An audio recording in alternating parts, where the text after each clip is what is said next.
In her most lowest point, Powder alone in a cell, huddled in a corner, clawing at her cuticles again and again until they bled.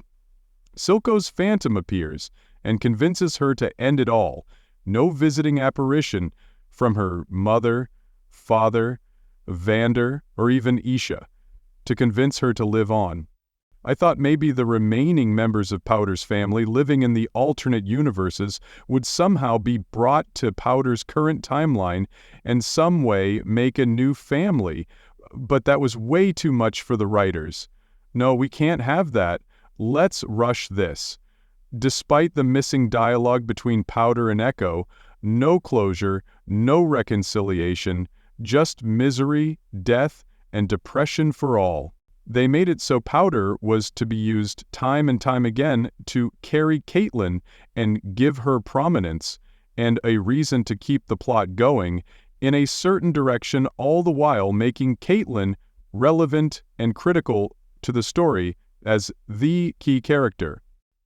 In my opinion, episodes 1 to 6 of Season 2 are brilliant. Unfortunately, episodes 7 to 9 are poorly scripted and executed. They seemed rushed and just ruin what could have been a great season to end with. They do a disservice to the preceding episodes that made Arcane. Sadly, LGBTQ dogma ruined a great story because it failed to bring closure that's befitting to such deep and wonderful characters. Instead, it just doubles down on exploiting Powder's and Vander's miseries and memories time and time again, milking them for all their emotional power, in order to keep the plot moving with Caitlin in the driving seat. I'm not upset, but annoyed that my emotions were being played with in such a despicable manner. Being led by the writers into believing somehow in some way a sense of family would return to Powder and V. I would have rather been more content with Powder being obliterated along with Isha, however tragic I could accept that. But this is just callous and unconscionable. It's a total disregard for memories and sacrifices made by Powder, Vander, and V. No sense of family, only solitude for Echo, and emptiness for V. Vander sacrificed himself, Powder, V, and Echo lost Vander forever.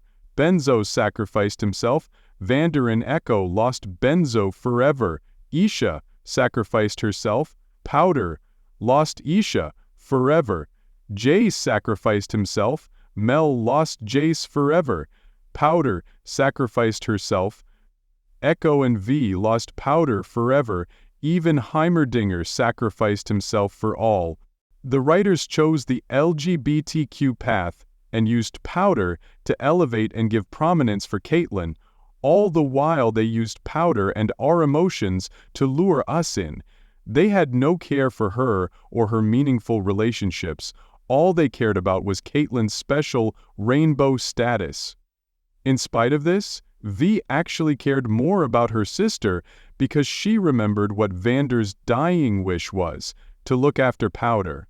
If you care about LGBTQ more than sisterhood or family, then obviously you will love the ending. But what has V got now? Just more trauma and no closure, tormented by depression and nightmares. An unconvincing and undeserved ending for all the key characters that enthralled Arcane audiences and made it worth watching, unless you think Caitlin's life was worth the sacrifices of all the characters. This is the hubris of rainbow plot armor. All that effort has come to naught. Powder the writers didn't deserve you, and yes, you were perfect and will always be.